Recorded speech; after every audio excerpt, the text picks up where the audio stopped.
இன்றைக்கி நம்ம MR learning Tamil channel வந்து என்ன வீடியோ பார்க்க போகிறோம் அப்படின்னா வந்து ஓல்டு கொஷின் பேப்பர்லேருந்து வந்து கொஷின்ஸ் வந்து நம்ம பார்க்க போகிறோம்.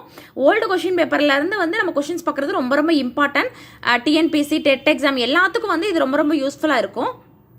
நம்ம சேனலை இப்போ தான் ஃபஸ்ட் டைம் பார்க்குறீங்கன்னா சப்ஸ்கிரைப் பண்ணிட்டு பக்கத்தில் இருக்க பெல் ஐக்கான் வந்து ப்ரெஸ் பண்ணி வச்சுக்கோங்க. டெய்லி வந்து 10 கொஸ்டின்ஸாக வந்து பிரித்து வந்து நம்ம பார்க்கலாம். 11 கீழ்கணக்கு நூட்கள் எனப்படுவது அப்படின்னு கொடுத்துட்டு 4 ஆப்ஷன் வந்து கொடுத்துருக்குறாங்க. 11 கீழ்கணக்கு நூட்கள் அப்படின்னாலே வந்து என்ன அப்படின்னு பார்த்தீங்கன்னா அறநூட்கள். இன்னா மறையின்றி செய்யும் வினை, இன்னா மறையின்றி செய்யும் வினை என்று கூறும் நூல் எது அப்படின்னு பார்த்தீங்கன்னா இன்னா 40. ராமாவதாரம் அப்படின்னு அழைக்கப்படுறது எது? கம்பராமாயணம். இதில் வந்து எது பொருந்தாதது அப்படின்னு கேட்டிருக்காங்க.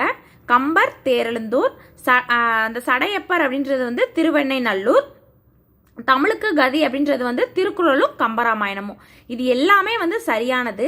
எது வந்து பொருந்தாதது அப்படின்னு கேட்டாங்கன்னா வால்மீகி மயிலாடுதுறை இந்த இணை தான் வந்து பொருந்தாதது. ராமாயணத்துல வந்து வடமொழியில வந்து எழுதினவர் யார் அப்படின்னு கேட்டாங்கன்னா வால்மீகி. வடமொழியில வால்மீகி எழுதினாரு.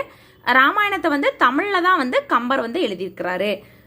அகநானூறு நூலின் பாவகை எது அப்படின்னு கேட்குறாங்க. என்ன பாவகை அப்படின்னா வந்து ஆசிரியப்பா. எது பொருந்தாதது அப்படின்னு கேட்குறாங்க. பெரும்பானாட்சிப்படைக்கு வந்து 600 அடிகள் அப்படின்னு கொடுத்துருக்கிறது தான் வந்து இதில் பொருந்தாதது. இதில் வந்து பாருங்க பொறுத்துக. சிலம்பு அப்படின்றது வந்து 3 காண்டங்களை கொண்டது. அதே மாதிரி மணிமேகலை அப்படின்றது வந்து 30 காதைகளை கொண்டது.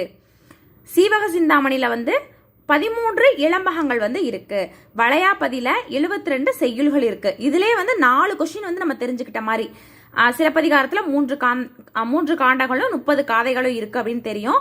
அதே மாதிரி மணிமேகலையில 30 காதைகள் இருக்கு. சீவக சிந்தாமணியில வந்து 13 இளம்பகங்கள்ல வந்து கொண்டுள்ளது. அதே மாதிரி வளையாபதி வந்து 72 செய்யுள்களால் ஆனது. அடுத்த கொஸ்டின் பாருங்க. நெஞ்சை அள்ளும் சிலப்பதிகாரம் என்றோர் மணியாரம் படைத்த தமிழ்நாடு அப்படின்னு சொல்லிட்டு சிலப்பதிகாரத்தை போற்றியவர் யார் அப்படின்னா வந்து பாரதியார்.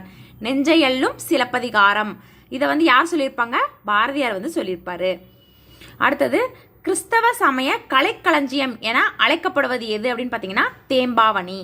பக்தி சுவை நனி சொட்ட சொட்ட பாடிய கவி வளவ அப்படின்னு சொல்லிட்டு சேக்கிலாரை புகழ்ந்தவர் வந்து மீனாட்சி சுந்தரம் பிள்ளை. இன்னைக்குரிய 10 கொஸ்டின்ஸ் பார்த்தாச்சு. அடுத்து வர வீடியோஸ்ல இருந்து அடுத்து வர இம்பார்ட்டன்டான கொஸ்டின்ஸ் எல்லாமே பார்க்கலாம். தேங்க்யூ.